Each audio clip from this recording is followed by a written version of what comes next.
નમસ્કાર, KTV news સાથે હું છું કિરણ. નજર કરીએ આજના મહત્વપૂર્ણ સમાચાર પર. તો બાલાસિનોર અમદાવાદ હાઈવે અકસ્માત. વહેલી સવારે અકસ્માત થતા 4 લાબોત મૃતકો ઓથવાડ ગામના હોવાનું જાણવા મળ્યું. હાઈવેના લાડવેલ ચોકડી પાસેની આ ઘટના કારની વચ્ચે ગાય આવી જતા સર્જાયો અકસ્માત. પોલીસે અકસ્માતનો ગુનો નોંધી તપાસ તેજ કરી છે. ગાય આવી જતા એક જ પરિવારના 4 લોકોના મોત થતા પરિવારમાં અરેરાટી વ્યાપી છે. બાલાસિનોર અમદાવાદ હાઈવે પરની આ ઘટના છે. વહેલી સવારે અકસ્માત થતા 4 લોકોના મોત થયા છે. મૃતકો ઓથવાડ ગામના હોવાનું પણ જાણવા મળ્યું છે.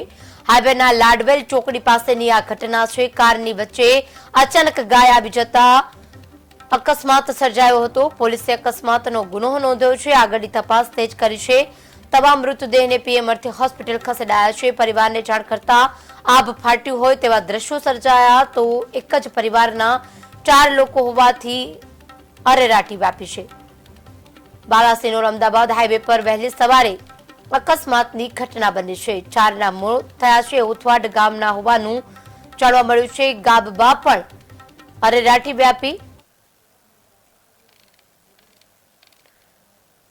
આ મુદ્દે વધુ વિગત આપશે વિજય દિત્વાસ. વિજય, અકસ્માત સર્જાયો છે. તમામ લોકો ક્યારે રહેવાસી હતા? કઈ રીતે સર્જાઈ આટલી મોટી દુર્ઘટના?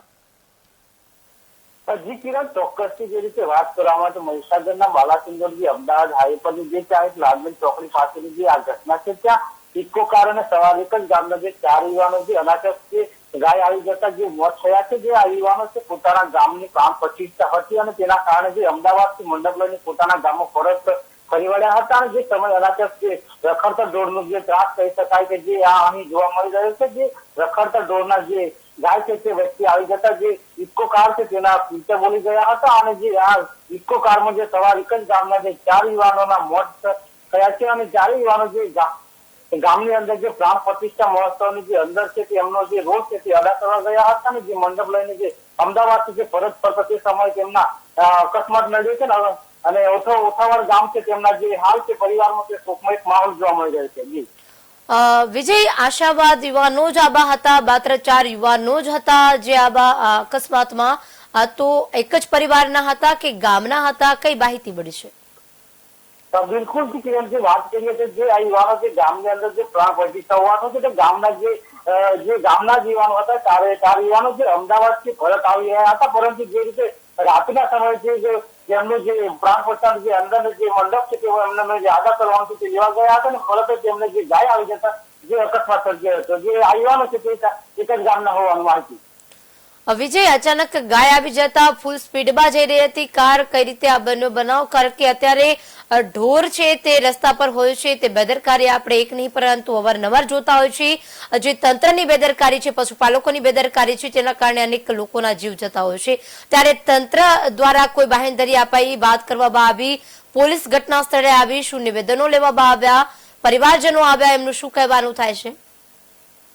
હાલ ચોક્કસથી જે રીતે કહી શકાય કે જે રાતના સમય હતો, જે રખડતા પશુઓનો જે કહી શકાય કે જે વચ્ચે જે રાતના સમયે જે ગાય આવી જતા જે અકસ્માત સર્જાયો હતો. પરંતુ હાલ જે પોલીસ છે જે ગુનો નોંધ્યો છે પણ વધુ એને તપાસ કરી છે. અને પરિવારજનો છે એ જેવા આક્ષેપ છે કે જે આવા રખડતા ઢોરનો ત્રાસ છે અમારે જે આ લોકોના જીવ ગયા છે તેનો મને ન્યાય સાથે જે છે તે મારી સાથે જે લોકોનો જે આરોપ મળી જાય છે.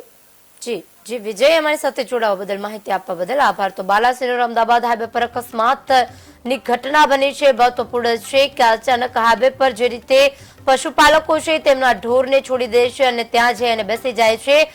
અડધી રાત હોય કે પછી વહેલી સવાર હોય, અત્યારે શિયાળાનો સમય છે, અચાનક વાહનની બ્રેક ન લાગતા આ ઘટના બની હોય તેવું લાગી રહ્યું છે. પરંતુ 4 જે નિર્દોષ લોકો હતા, 4 જે આશાવાદ યુવાનો હતા, તેમના પરિવાર પર આભ ફાટ્યું હોય તેવા દ્રશ્યો સર્જાયા છે. પરિવાર પર ઘટના સ્થળે દોડી આવી રુદન કરી રહ્યા છે કે તેમને ન્યાય મળે. ત્યારે હવે તંત્રની આંખ ક્યારે ખુલશે તે જોવાનું રહ્યું.